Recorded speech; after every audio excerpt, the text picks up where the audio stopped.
नमस्कार, मैं हूं आशीष चित्रांशी और आप देख रहे हैं the news launcher. Hot topic with Hemant Tatvi. जोड़ लीजिए हेमंत जी को, ले आइए स्क्रीन पर। स्वागत है हेमंत भाई आपका। ईरान के साथ अमेरिका और इजराइल की जंग में हर पक्ष का नुकसान हो रहा है। उन सभी पक्षों का नुकसान हो रहा है जो स्टेक होल्डर हैं, इस युद्ध में किसी न किसी रूप में शामिल हैं, प्रत्यक्ष रूप से या परोक्ष रूप से। वो मिडिल ईस्ट के वो देश जहां पर अमेरिकन बेस हैं, उनका नुकसान हो, अमेरिका इजराइल का नुकसान हो या ईरान का नुकसान हो। इसके अलावा कुछ और देशों को भी कहीं ना कहीं नुकसान उठाना पड़ रहा है इस युद्ध की वजह से। जिन देशों में आर्थिक प्रभाव इस युद्ध का देखा जा रहा है, होर्मुज जलडमरू मध्य की वजह से, एनर्जी सप्लाई में जो बाधा पैदा हो रही है उसकी वजह से। लेकिन एक ऐसा देश है भारत, हमारा अपना देश, जो स्टेक होल्डर नहीं है, प्रत्यक्ष रूप से युद्ध में नहीं है, परोक्ष रूप से युद्ध में नहीं है। बहुत इफेक्ट होता तो होर्मुज स्ट्रेट की वजह से आर्थिक इफेक्ट होता, लेकिन जितना इज्जत अमेरिका, इजराइल या ईरान गंवा रहे होंगे, उससे ज्यादा बेइज्जती हमारी हो रही है।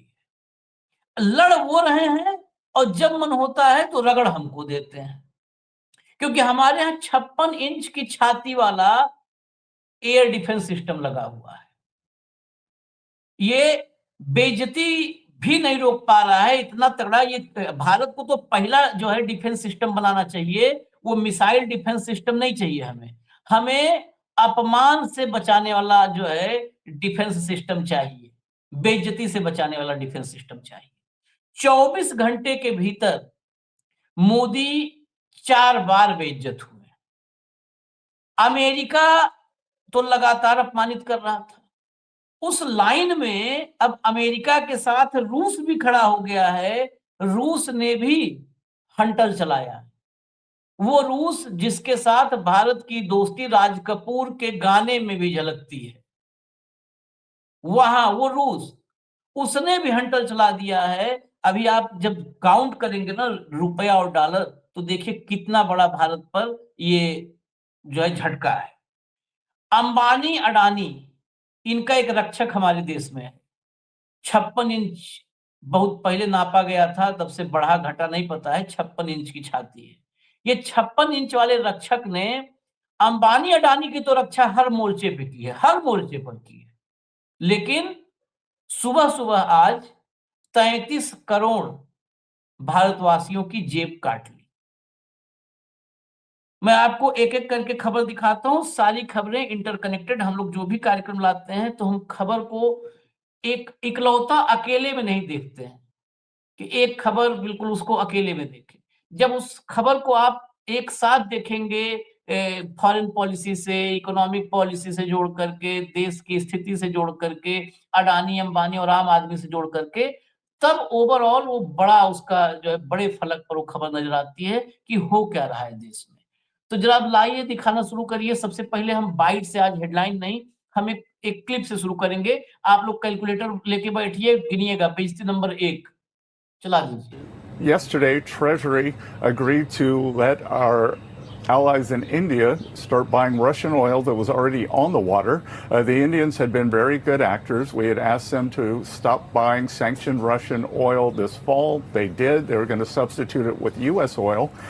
But to ease the temporary gap of oil around the world, we have given them permission to accept the Russian oil. We may unsanction other Russian oil.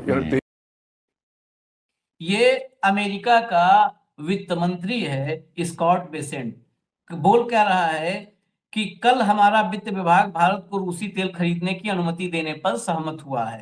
भारतीय अच्छे एक्टर हैं, हमने उनसे रूस से तेल लेना बंद करने को कहा था, उन्होंने ऐसा ही किया। अब हमने उन्हें रूस से तेल खरीदने की इजाजत दे दी है, उन्होंने इजाजत दे दी है। अब आप बताइए, अगर ये वीडियो देखने के बाद आपके भीतर गुस्सा ना आए तो संघी बहुत बात है ना। जिसमें स्वदेश का प्यार नहीं, जिसमें बहती रसधार नहीं, बड़ा ये तराना गाते हैं। तो ये वीडियो सुनने के बाद अगर आप बेइज्जती नंबर 1 गिन करके भीतर थोड़ा भी नहीं आपके क्रोध पैदा हुआ, तो आप अपने जो है हाथ पर बाकायदे अमिताभ बच्चन टाइप लिख सकते हैं, मोदी का अंधभक्त। अगला वीडियो सुनिए। अगर नहीं अभी नहीं लिख सकते तो अगला वीडियो सुनिए।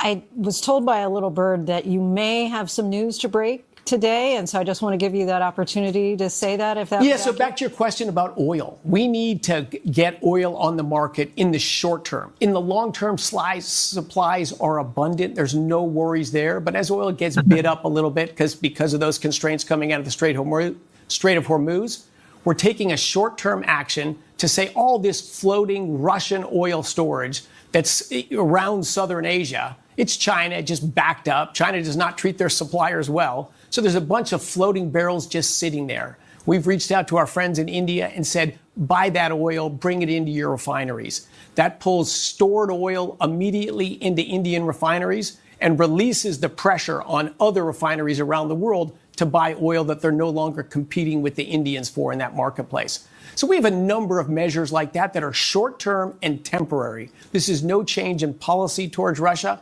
This is a very brief change in policy just to keep oil prices down a little bit better than we could otherwise. ये महोदय अभी पहले वित्त मंत्री थे, ये ऊर्जा मंत्री हैं। ये कह रहे हैं कि हमने भारत से कहा है कि जो रूसी तेल पहले से जहाजों में है, उसे बाजार में ले आओ रिफाइनरी में। ये तय कर रहे हैं वित्त मंत्री, फिर ऊर्जा मंत्री, 2 नंबर। अब 3 नंबर पे आइए। 3 नंबर वाला जो है कल का है, लेकिन ले आते हैं जब 24 घंटे की बात कर रहे हैं, तो एक साथ समग्र रूप से देखिए, इनको भी सुन लीजिए। Again, India should understand that we're not going to make the same mistakes with India that we made with China 20 years ago in terms of saying, oh, you know, we're going to let you, be able to develop all these markets, and then the next thing we know, you're beating us in a lot of commercial things. We're going to make sure that whatever we do, it's fair to our people, because ultimately we have to be accountable to our own people, just as the government of India has to be accountable to its people. So, ये Trump का बहुत दुलारा मंत्री ये भी है, Christopher लैंडी, जो ये बात कह रहा है, ये भारत में खड़ा होकर के इसको कल ही अगर कोई भी सरकार होती जो सॉवरेनिटी पर और आत्मसम्मान पर देश के ध्यान देती, तो इसको कल ही जहाज में बिठा करके रवाना कर दी होती कि तुम निकल लो बहुत तेज अब यहाँ से। ये कह रहा है कि हम भारत को कभी वो छूट नहीं दे सकते हैं कि वो हमारे बराबर खड़ा हो जाए या हमसे टक्कर ले। हमने चीन के साथ गलती की थी और चीन इतना बड़ा बन गया, भारत को हम कभी भारत के साथ ऐसी गलती नहीं करेंगे। भारत को कभी भी हम जो है ऐसी छूट नहीं देंगे, इतना बड़ा बाजार नहीं बनने देंगे कि हमको टक्कर दे। मतलब भारत, हम क्या कहते हैं वो टीवी पे Modi ji, my dear friend Donald, वो हमको नौकर बना के रखेगा। वो उसकी कोशिश ये होगी कि वो कभी हमको बराबर अपने न खड़ा होने दे या दुनिया में हमको बड़ा न बनने दे। ये अमेरिका मतलब इसलिए हमसे और नजदीक आ रहा है कि वो हमको गुलाम की तरह ट्रीट करना चाहता है कि तुम कितना बढ़ोगे, हमारी इच्छा अनुसार ही बढ़ोगे। 3 हो गए, 3 नंबर। अब चलते हैं आगे। यहां से कहानी शुरू होती है, पूरा तेल के खेल से शुरू हुआ है मामला।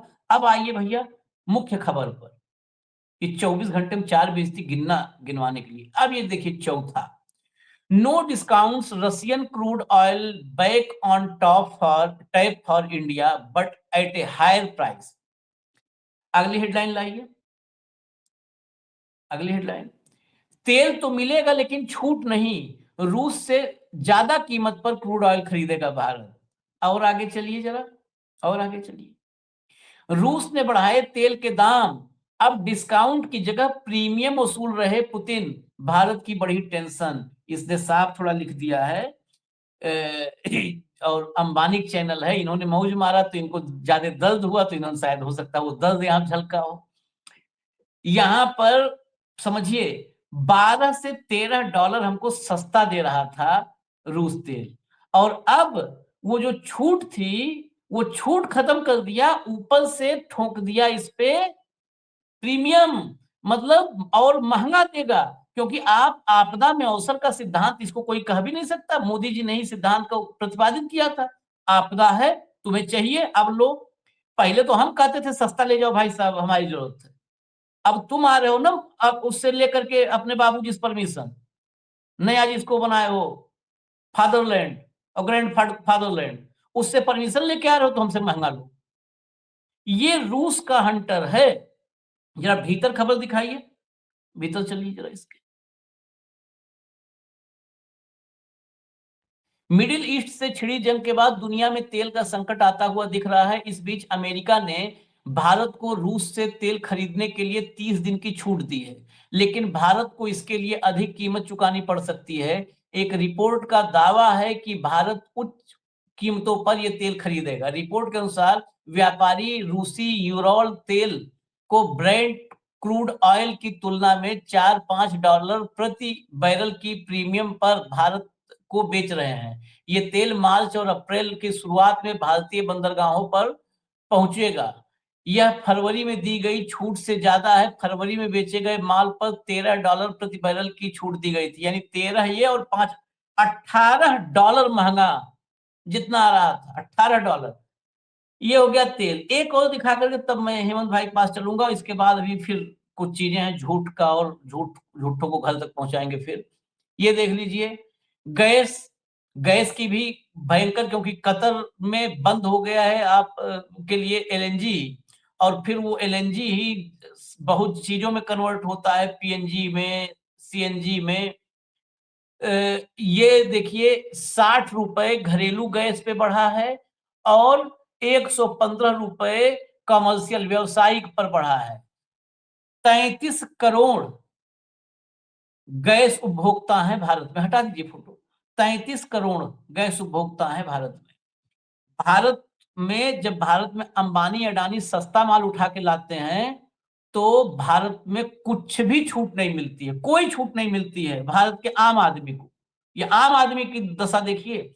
और जैसे ही खबर आती है ना कि माल महंगा हो रहा है, खबर से आया नहीं माल महंगा वाला, खबर आते ही महंगा हो जाता है। ये है हमारे देश की असली हकीकत। और आपको बता दूं सिर्फ इतने नहीं है, 1 जनवरी को 111 रुपए बढ़ा था हेमंत भाई, 1 फरवरी को 50 रुपए बढ़ा था, 1 मार्च को 31 रुपए बढ़ा था, और 7 मार्च को 115 रुपए बढ़ा था।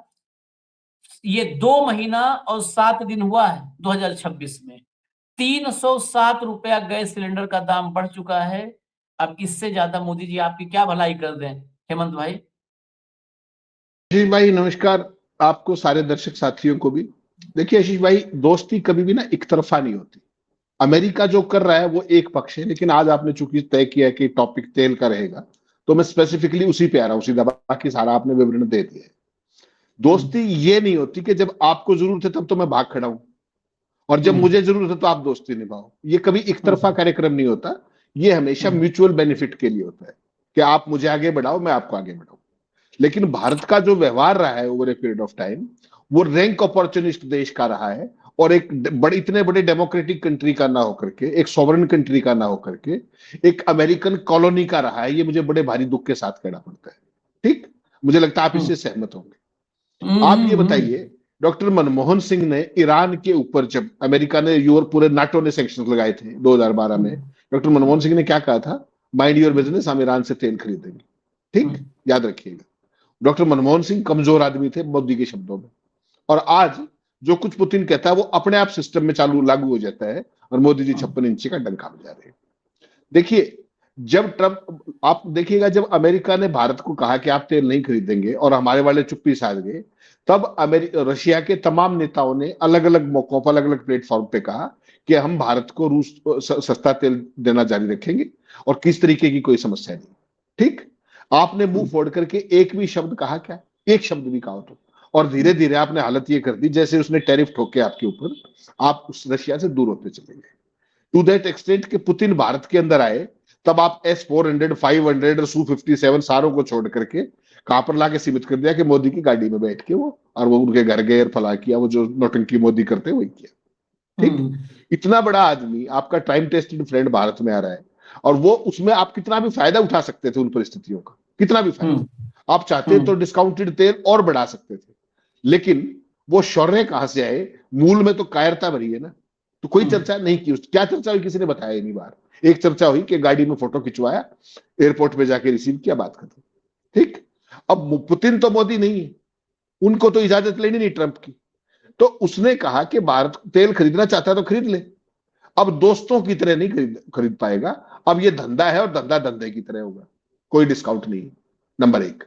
दूसरी बात अपने को टेक्निकल समझनी पड़ेगी कि अमेरिका ने हमें परमिशन, पहली बात तो मुझे इसी बात पे शर्म आ रही है कि मैं ये शब्द प्रयोग कर रहा हूं कि अमेरिका ने हमें परमिशन किस बात की दी।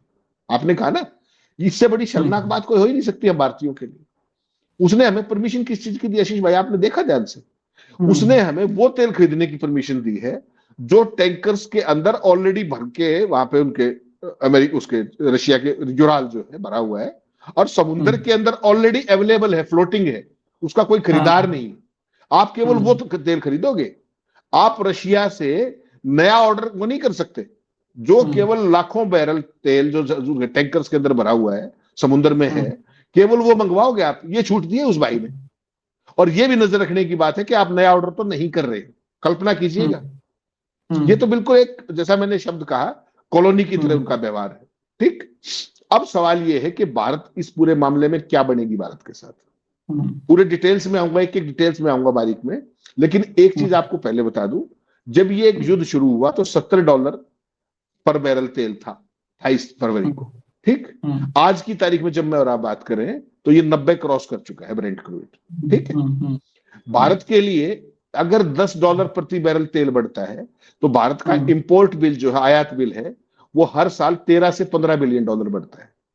और अब आप देख लीजिए ये बढ़ गया है $20, यानी कि 26 से 30 बिलियन डॉलर का आपके ऊपर ऑलरेडी पूरा खर्चा बढ़ चुका है इंपोर्ट बिल का। नंबर एक। इसका फॉल आउट क्या होता है? सबसे पहला फॉल आउट ये कि रुपए की और भद पिटेगी, ये 95 तक चला जाएगा, पहला। नंबर दो, मुद्रास्फीति की बढ़ेगी, महंगाई बढ़ेगी देश के अंदर। ठीक। ये तत्कालिक इफेक्ट, इसके ओवरऑल इकोनॉमी हमारी कमजोर होगी, महंगाई बढ़ेगी, वो सारी चीजें होगी। ठीक। अब आपने जो बात कही वो सबसे महत्वपूर्ण बात वो है, और उसका एक एक आंकड़ा हम दर्शकों के साथ शेयर करेंगे। मैं केवल पहले ये बता दूं कि अभी जैसा आपने ओपनिंग में एक बात कही कि अभी तो महंगी गैस आई नहीं भारत के शोर्स के ऊपर, अभी से ₹60 प्रति सिलेंडर कैसे बढ़ा दिया है। ठीक।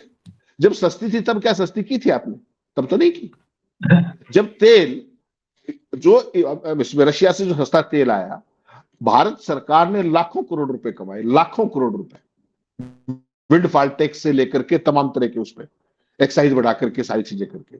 अकेले मुकेश अंबानी ने 50,000 करोड़ रुपए कमाया आशीष भाई, 22 से लेकर के और 25 तक, जब तक अमेरिका ने सैंक्शन नहीं लगा दी। ठीक। भारत को रोक नहीं दिया, सैंक्शन नहीं, रोक नहीं दिया। भारत के लोगों को एक नए पैसे का लाभ नहीं हुआ। और जैसे ही अब ये प्राइस बढ़ने लगे हैं, अब भक्त मंडली क्या कह रही कि अब तो तेल की कीमत बढ़ानी पड़ेगी, वो माहौल बना करके और चुपके से सिलेंडर के दाम बढ़ा दिए। ठीक। आज जब सुबह आपने आंख खोली तो ₹60 सिलेंडर के दाम बढ़े हुए थे डोमेस्टिक। वो गैस केवल इंटरनेशनल आपने संकेत देख के, बाजार का रुझान देख करके रेट बढ़ा दिया आपने। और जब आप इतना सस्ता तेल खरीद रहे थे तब आपने एक नया पैसा घटाया नहीं। अब मैं आपके पास स्पेसिफिक डिटेल्स के साथ आता हूं। 2022 के यूक्रेन युद्ध के बाद, पश्चिमी प्रतिबंधों के बाद, रूसी क्रूड कितना सस्ता मिला आपको पता है? $13 से लेकर के $35 प्रति बैरल तक का डिस्काउंट मिला है भारत को। कल्पना कीजिएगा, 13 से 35 बैरल तक, अलग अलग समय के ऊपर।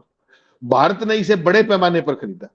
और कुल अगर आप इसकी कीमत देखेंगे 2022 से 25 तक, तो भारत ने $168 बिलियन का तेल खरीदा रशिया में, $168 बिलियन। ट्रंप क्या कहता है कि भारत ने कमिट किया है ट्रेड डील में कि हम अगले 5 साल में $500 बिलियन का आयात करेंगे अमेरिका से। ठीक। उस भाई की ये मंशा है, वो ख्वाब पाल रहा है। और भारत ने $168 बिलियन का आशीष भाई तेल खरीदा, केवल डिस्काउंटेड रशिया से। ध्यान रखिएगा इस बात का। इसमें रिफाइनिंग मार्जिन बढ़े, लेकिन फायदा सारे के सारे प्राइवेट रिफाइनर्स को और कुछ फायदा सरकार की रिफाइनरीज को हुआ, सरकार की कंपनियों को हुआ। आम आदमी को अगर एक नए पैसे का लाभ हुआ 2022 के बाद तो आप मुझे बता दीजिए। अब बचत और फायदा बात करते हैं पीएसयूज की। 2022 से जून 25 तक भारतीय रिफाइनर्स को कम से कम कम से कम ओवरऑल बता रहा हूं, $17 बिलियन की एक्स्ट्रा बचत हुई। $17 बिलियन कितना होता है आशीष भाई? 1,40,000 करोड़। 1,40,000 करोड़ का फायदा हुआ। फाइनेंशियल ईयर 22-23 में $4.87 बिलियन और 23-24 में $5.41 बिलियन सीधी बचत। बिलियन या बिलियन? बिलियन, सब कुछ बिलियन में है, बिलियन नहीं है यहाँ पे, सब बिलियन है। बिलियन सब है। बिलियन में है, सब बिलियन में है, हाँ। सब कुछ बिलियन में। हाँ। ठीक, हाँ। मैं इसलिए तो 1.4 लाख करोड़ स्पेसिफिकली मेंशन किया ना, जान के तो कंफ्यूजन ना हो। हाँ। नेट फायदा सालाना $2.5 बिलियन हुआ फ्रेट और इंश्योरेंस को काटकर। लेकिन कुल इकोनॉमी को अगर आप देखेंगे तो इसने इन्फ्लेशन को कंट्रोल किया, महंगाई को कंट्रोल किया और भारत को ओवरऑल वित्तीय रिलीफ मिला। अब आप पीएसयूज की बात आ जाइए। पीएसयू कौन थे? Indian oil corporation, Bharat petroleum, HPCL Hindustan petroleum. इनका प्रॉफिट सोचिएगा क्या रहा? 3400 करोड़ रुपए प्रॉफिट था इनका। और कितना हो गया आशीष भाई? 86,000 करोड़ रुपए सरकारी कंपनियों को। 3400 से बढ़ के 86,000 करोड़ उन कंपनियों का फायदा हो गया, आम आदमी को एक नए पैसे की रिलीफ नहीं दी। ये ध्यान रखिएगा। अब आप आ जाइए अपने प्रिय मित्र मुकेश अंबानी के ऊपर, सबसे बड़े लाभार्थी सिंगल हैंडेड। जामनगर की रिफाइनरी आपको पता है, जो रशियन क्रूड था जिसको यूराल बोलते हैं आप, 30 से 50% केवल वो रिफाइन किया इन्होंने 2022 से 25 तक। 2022 से अब तक अकेले इन्होंने 33 बिलियन 2,75,000 करोड़ का रूसी तेल खरीदा है। $33 बिलियन का मुकेश अंबानी ने। और उसका प्रॉफिट बता दूं अब आपको, रिफाइनर इसने मुकेश अंबानी ने 16 बिलियन विंडफॉल में, जो एकदम टैक्स होता है ना, जिसकी उम्मीद नहीं हो आपको, एकदम लाभ हो जाए, एक का एक अकस्मात लाभ, उसको विंडफॉल बोलते हैं। उसके अंदर 6 बिलियन 50,000 करोड़ रुपया केवल रिलायंस को डिस्काउंटेड क्रूड खरीदकर और हाई रिफाइनिंग मार्जिन 12% पर उसने प्रोडक्ट बेचे। और किसको बेचे वो जानकर आप हैरान हो जाएंगे, यूरोप को। और जो यूरोप को बेचा रिफाइन करके, और अमेरिका को भी बेचा। और ये मैं और आप नहीं कह रहे, ये वाशिंगटन पोस्ट कह रहा है। इसलिए अमेरिका को चिढ़ लगी और तब उसने रशिया ने, क्योंकि रिलायंस ने सबसे ज्यादा वॉल्यूम खरीदा था, यही था कि ट्रंप ने, प्रशासन ने उसे ही टारगेट किया कि तुम हमारा ही मूर्ख बना रहे हो वहां से सस्ता तेल खरीद करके। ये पूरी की पूरी कहानी है शीश भाई। और इनडायरेक्ट फायदा किसको हुआ? आपके सबसे प्रिय मित्र A2 को। उसकी जो अपने क्या नाम है, मुद्रा पोर्ट है अडानी की, वहां पर सारे का सारा जो मैक्सिमम हिस्सा था आयात निर्यात का, वो कहां पर आया? उसने किसने हैंडल किया? मुद्रा पोर्ट ने। तो उसको इनडायरेक्ट बेनिफिट हुआ बिलियंस के अंदर। तो ये सारा मुनाफा किसको हुआ? मोदी की सरकार को और उसके दोनों फाइनेंसरों को। देश के आम आदमी को एक सिंगल पैसे का फायदा नहीं हुआ और लाखों करोड़ का खेल हो गया। कहां गए वो पैसे? और अब जब तेल का रेट अभी बढ़ना शुरू हुआ है, बढ़े हुए आ नहीं रहे, उससे पहले आपने गैस की कीमत 60 रुपए प्रति सिलेंडर और पेट्रोल की डीजल की तो आप कल्पना ही कर सकते हैं। जब 84 हजार करोड़ रुपया पब्लिक सेक्टर की कंपनियों को फायदा हो रहा था, आम आदमी को फायदा क्यों नहीं दिया गया? इस देश में कोई आवाज नहीं आई। क्यों? क्योंकि media is controlled by A1 and A2, right? अभी आप जो अखबार दिखा रहे, अब जो खबर दिखा रहे थे अंबानी के चैनल की, उसमें क्या था? उसमें यही तो चीज थी कि वो पीड़ा थी, वो पीड़ा झलक रही थी कि इस बार वो खेल नहीं हो पाएगा सस्ते वाला, जो दुनिया में सबको मिल रहा है वो आपको ही मिलेगा। तो ये तो आप अपने परमादरणीय मोदी जी से पूछते ना, अंबानी जी जाकर के, जिनको फाइनेंस करते हो, कि आप अमेरिका कहने से क्यों भागे थे? सस्ता तेल वो तो दे ही रहे थे बेचारे, मिन्नतें भी कर रहे थे। अभी 28 तारीख से पहले तक 27 तारीख की स्टेटमेंट देखो आप, क्या कह रहे थे वो? क्या आप, अमेरिका बंद नहीं करा सकता, भारत हमसे तेल लेता रहेगा, हम देने को तैयार है। दम आपके अंदर नहीं है, लुट भारत की जनता रही है। इसका हिसाब कौन देगा आशीष भाई? ऐसी कमजोर सरकार तो भारत में कभी नहीं आई। उसके बाद आप देखिए, मैंने 2 स्क्रीनशॉट्स भेजे हैं। अडानी का चैनल परसों क्या कह रहा था? पूरे देश के अंदर प्लांट खबर कराई गई कि भारत के अंदर 25 दिनों का रिजर्व स्टॉक हमारे पास है। अडानी का चैनल कह रहा है। इसका ये जो स्टोरी है, ये और भी इंटरेस्टिंग, इसको बाद में दिखाएगा, इस पे आऊंगा मैं। ये और भी इंटरेस्टिंग स्टोरी है। आशीष भाई, हुआ क्या? अडानी का चैनल कहता है कि हमारे पास 25 दिन का स्टॉक है। दिखाइए, अगला दिखाइए भाई, बुलाइए स्क्रीनशॉट। हाँ, ये एनडीटीवी की स्टोरी है, ठीक है।